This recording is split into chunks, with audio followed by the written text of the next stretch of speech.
नमस्कार। Class 12th की English की ऑनलाइन क्लास में आपका स्वागत है। अब की बार आपकी जो क्लास है उसके अंदर एनसीईआरटी का पाठ्यक्रम लागू हो चुका है और ये जो एनसीईआरटी का पाठ्यक्रम है इसके अंतर्गत दो प्रकार की बुक्स शामिल की गई हैं। फर्स्ट बुक है उसका नाम है फ्लेमिंगो, दूसरी बुक्स है उसका नाम है Vistas.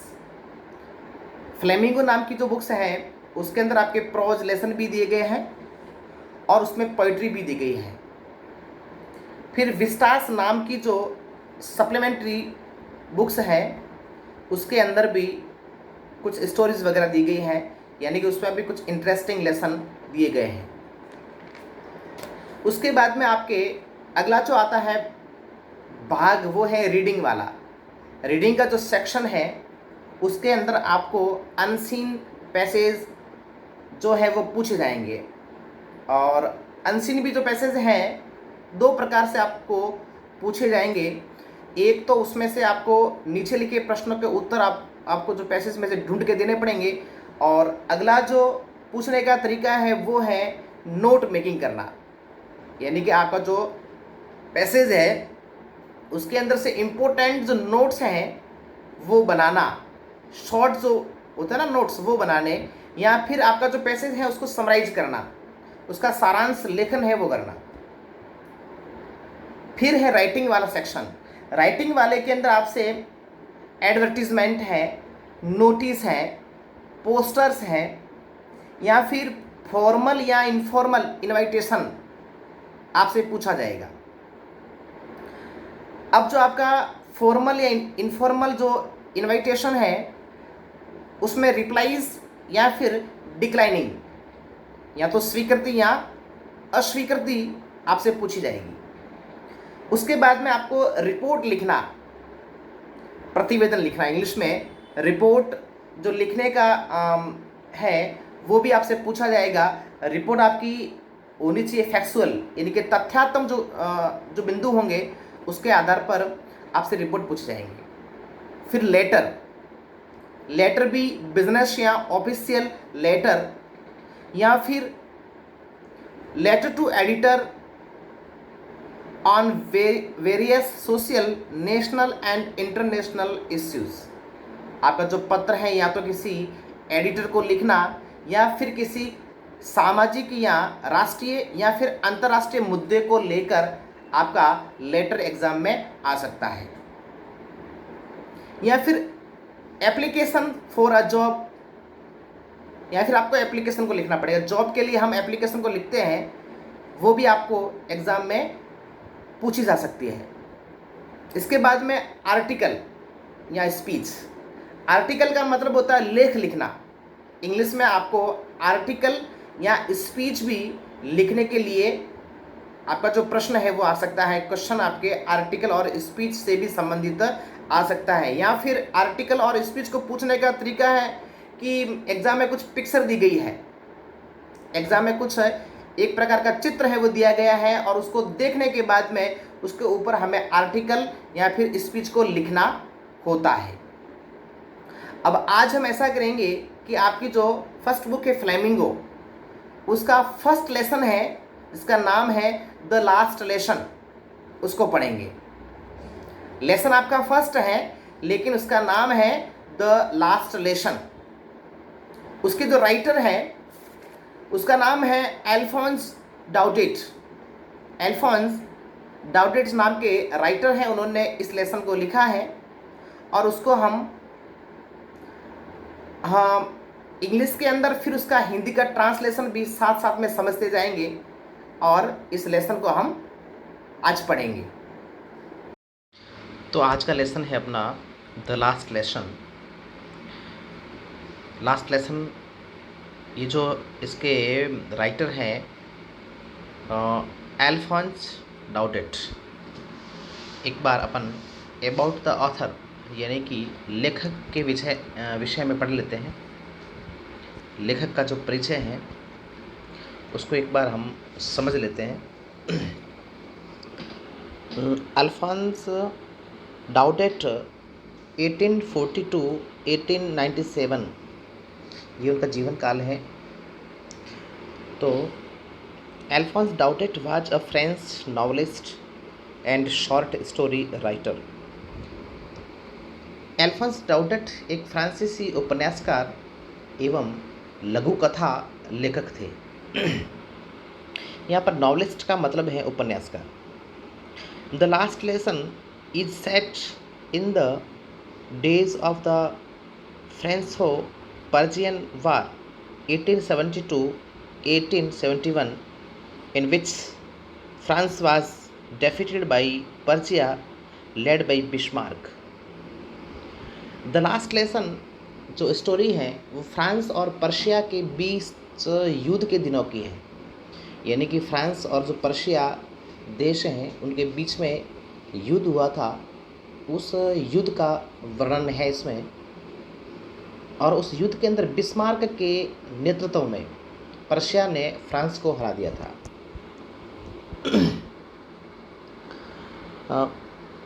Persia when consisted of what now are the nation of Germany, Poland and part of Austria.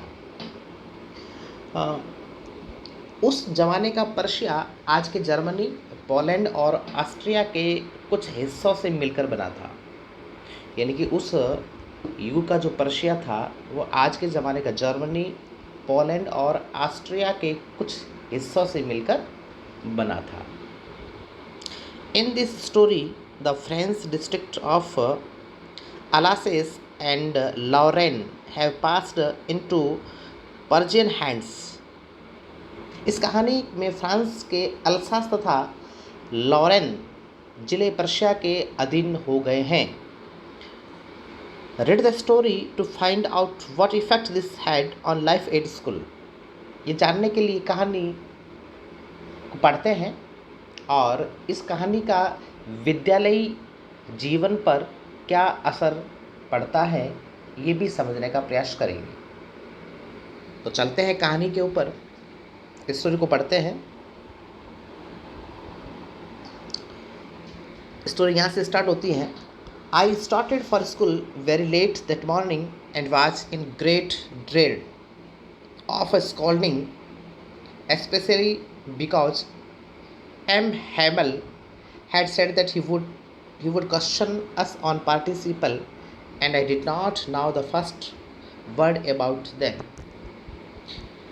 इसके अंदर लेखक बताता है कि I started for school very late that morning and was in great dread of a scolding, especially because M. Hamel had said that he would question us on participles. उस सुबह मैं school के लिए बहुत देरी से रवाना हुआ और मुझे डांट पड़ने का बहुत अधिक डर था, विशेष रूप से इसलिए क्योंकि एम हेमल बता चुके थे कि वे हमसे पार्टिसिपल्स के विषय में प्रश्न पूछेंगे। पार्टिसिपल्स एक इंग्लिश जो ग्रामर है उसका टॉपिक है, तो उसके ऊपर उनके जो टीचर्स हैं एम हेमल वो प्रश्न पूछने वाले थे। And I did not know the first word about them. लेकिन मुझे इनके बारे में प्रारंभिक जानकारी भी नहीं थी कि ये पार्टिसिपल्स क्या होता है। यहाँ हमें जो हमारे टीचर्स जो विषय वस्तु पूछने वाले हैं उनके विषय में मेरे को जानकारी का अभाव था। For a moment I thought of running away and spending the day out of doors. एक क्षण के लिए मैंने भाग जाने और घर से बाहर दिन बिताने के बारे में विचार किया।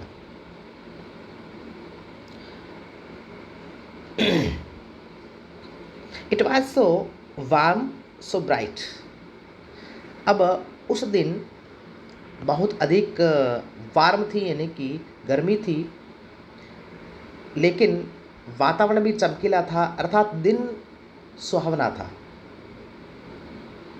The birds were chopping at the edge of the woods, and in the open field back of the sawmill, the Persian soldiers were drilling.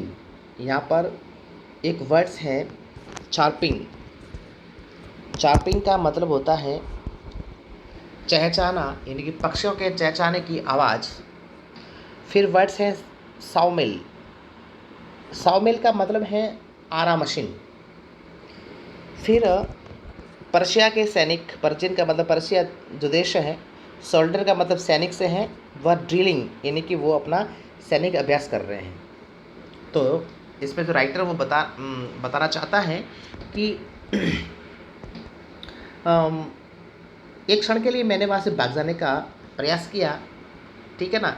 वो जो दिन था वो गर्म था और वहाँ का वातावरण भी चमकीला था, अर्थात वो दिन सुहावना था। जंगल के छोर पर पक्षी चहचहा रहे थे, यानी कि द बर्ड्स जो है पक्षी हैं वो वहाँ पे चहचहा रहे थे। और आरा मशीन के पीछे जो खेत हैं वहाँ पर पर्शिया के सैनिक अभ्यास कर रहे थे। आगे चलते हैं। It was all much more tempting than the rule for participles, but I had the strength to resist and hurried up to school.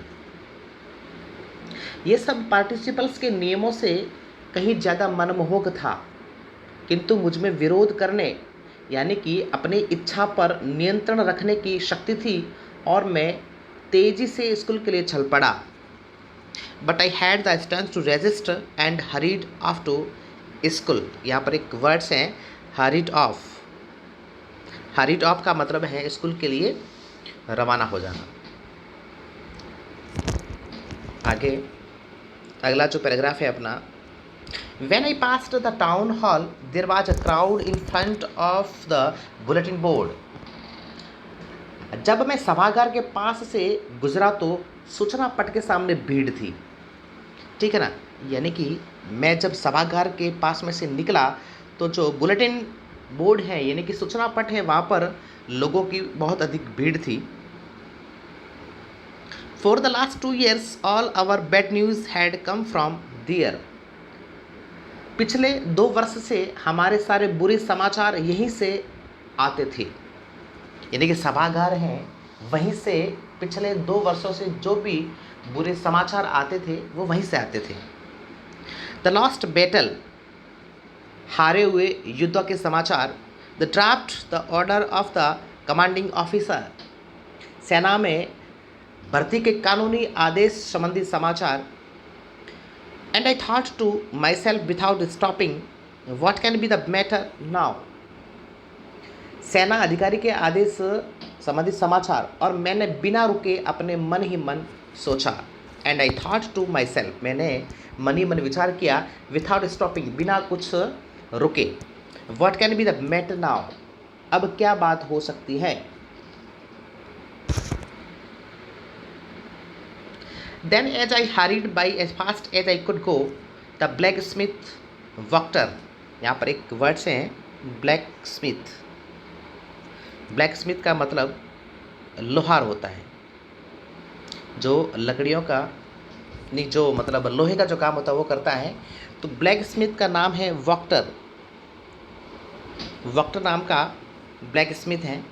Then as I hurried by as fast as I could go, the blacksmith Vector, who was there with his apprentice reading the bulletin, called after me, "Don't go so fast, bub." यहाँ पर एक words हैं बब। ये जो बब है, बब का मतलब बच्चा होता है। You will get to your school in plenty of time. यानी कि जैसे ही मैं अपनी पूरी तेज़ी के साथ में चला तो वक्टर नाम का लोहार जो वहाँ अपने प्रशिक्षु के साथ समाचार पढ़ रहा था, उसने मुझे पीछे से बुलाया और मुझसे उसने कहा कि इतनी जल्दी मत कर लड़के, स्कूल पहुँचने के लिए तुम्हारे पास में ढेर सारा समय है, ठीक है ना। वो जो वक्टर नाम का लोहार था उसने उसको बताया कि डोंट गो सो फास्ट, कि इतनी जल्दी मत करो बच्चे, you will get to your school in plenty of time, school पहुंचने के लिए आपके पास में ढेर सारा समय अभी तक बचा है।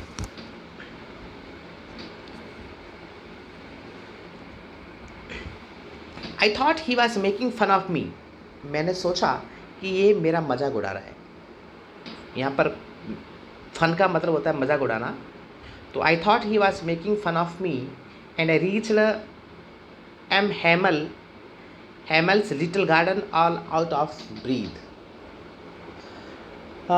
मुझे लगा कि वह मेरा मजाक उड़ा रहा है और मैं बुरी तरह हाँफता हुआ एम हैमल के छोटे बगीचे में पहुंचा। एम हैमल मेरे टीचर्स हैं और मैं हाँफता हुआ उनके बगीचे में पहुंच गया। यहाँ पर एक वर्ड है ब्रीद।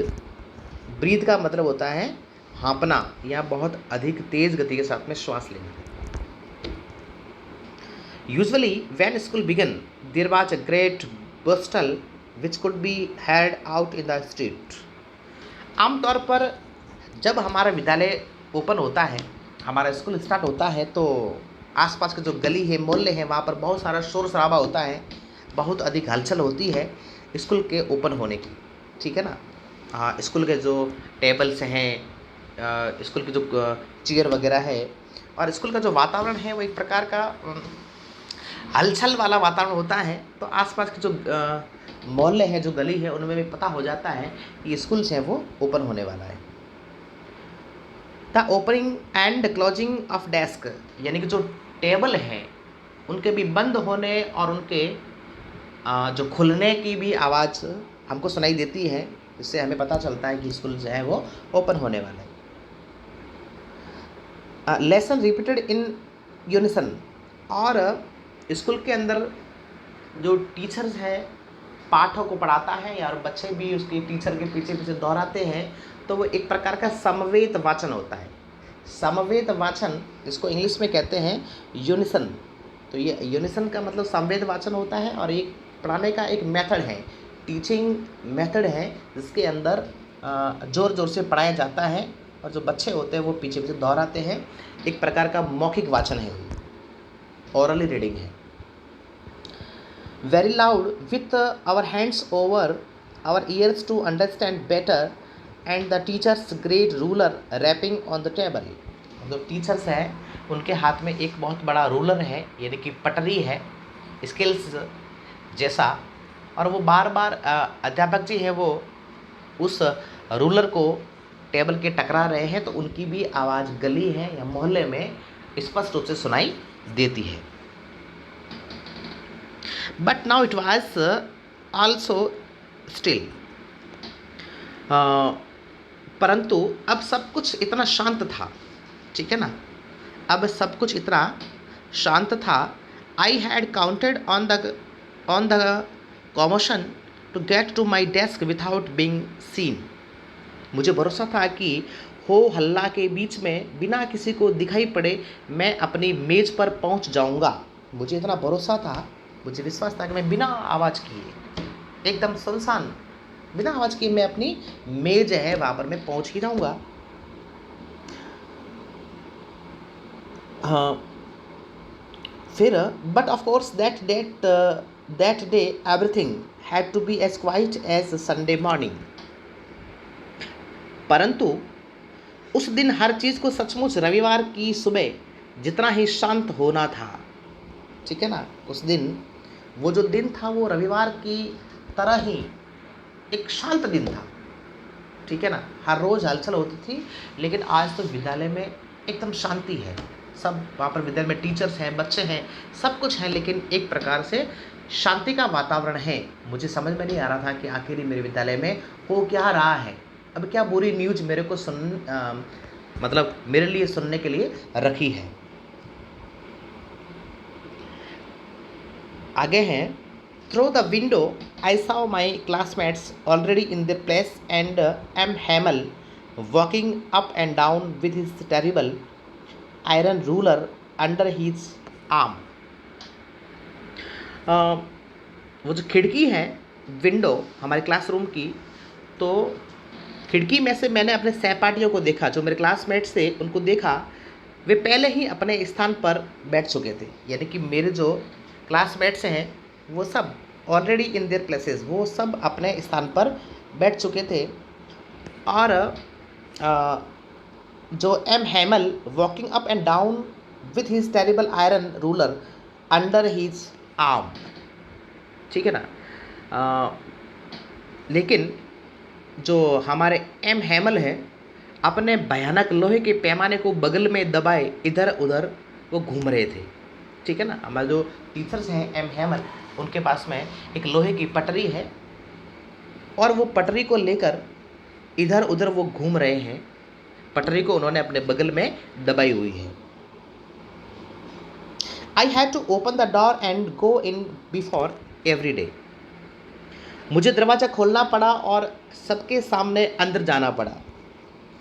राइटर बता रहा है कि I had to open the door and go in before everybody. तो मैंने अपना जो दरवाज़ा था वो खोलना पड़ा मुझे और सबके सामने अंदर मुझे जाना पड़ा। You can imagine how I blessed and how frightened I was. आप कल्पना कर सकते हैं, यू कैन इमेजिन हाउ, आप कल्पना कर सकते हैं कि मैं कितना शर्मिंदा और कितना डरा हुआ था। यहाँ पर एक वर्ड्स है ब्लस्ड। ये जो ब्लस्ड वर्ड है इसका मतलब होता है शर्मिंदगी महसूस करना, और एक वर्ड है इसके आगे दिया गया है फ्राइटन। ये फ्राइटन वर्ड है। फ्राइटन का मतलब है भयभीत या डरा हुआ। नेक्स्ट पैराग्राफ, बट नथिंग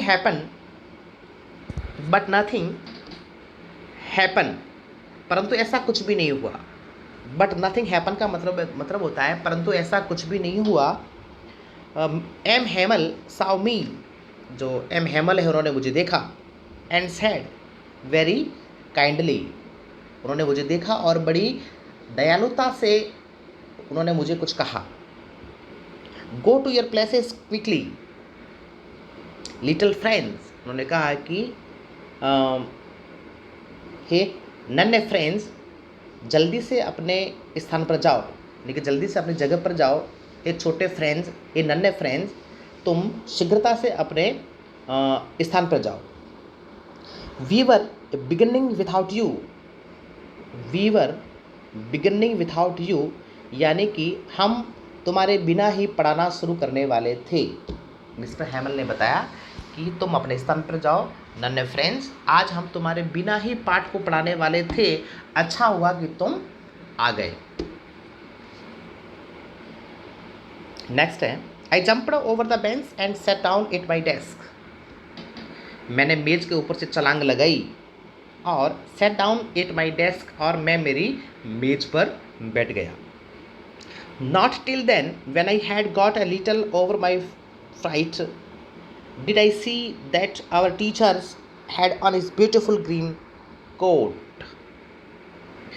जब तक मैंने अपने डर से थोड़ा काबू नहीं पा लिया, तब तक मैंने ये नहीं देखा कि हमारे अध्यापक ने सुंदर हरा कोट, अपनी झालरदार कमीज और काली छोटी सिल्क की टोपी पहन रखी थी।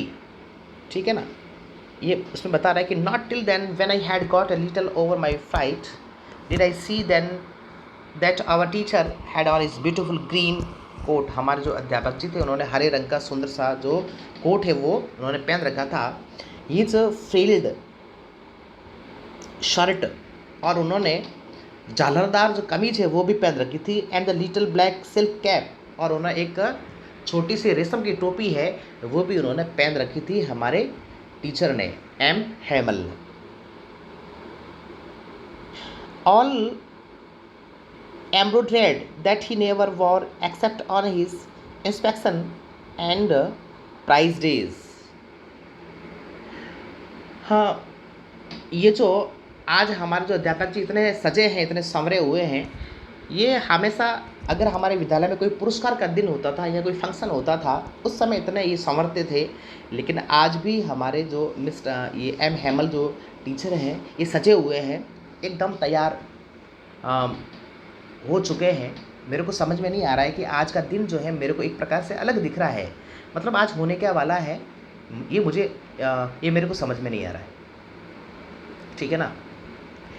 फिर आगे बता रहा है कि all embroidered that he never wore except on inspection and prize days, besides the whole school seemed so strange and solemn। इसके अलावा पूरा विद्यालय बहुत ही विचित्र तथा गंभीर लग रहा था। जो विद्यालय है वो मुझे आज एकदम अजीब सा लग रहा था। ठीक है ना। Beside the whole school seemed to stands, एक अजीब सा विद्यालय मेरे को लग रहा था, एंड सोलमन, ठीक है, एक विचित्र सा विद्यालय मेरे को प्रतीत हो रहा था। But the things that surprised me most was to see on the back benches that were always empty the village people sitting quietly like ourselves. लेकिन एक जो बात मुझे सबसे अलग लगी, सबसे अजीब लगी, कि हमेशा हमारा जो क्लासरूम है उनके पीछे सिर्फ बेंच ही पड़ी रहती थी, ठीक है ना। लेकिन आज पीछे वाले जो बेंच हैं उनके ऊपर गांव के लोग हैं वो भी वहाँ पर बैठे हुए थे। ये बात मुझे बहुत अजीब सी लगी कि आज जो पीपल्स हैं, जो गांव के लोग हैं, वो यहाँ कैसे, हमारा जो क्लासरूम है उनके पीछे वो जो गांव के लोग हैं वो आज विराजमान हैं। तो ये मुझे थोड़ा अजीब सा लगा। People sitting quietly like ourselves, old Hauser with his three comrades had the former mayor, the former postmaster and several other besides, ठीक है ना।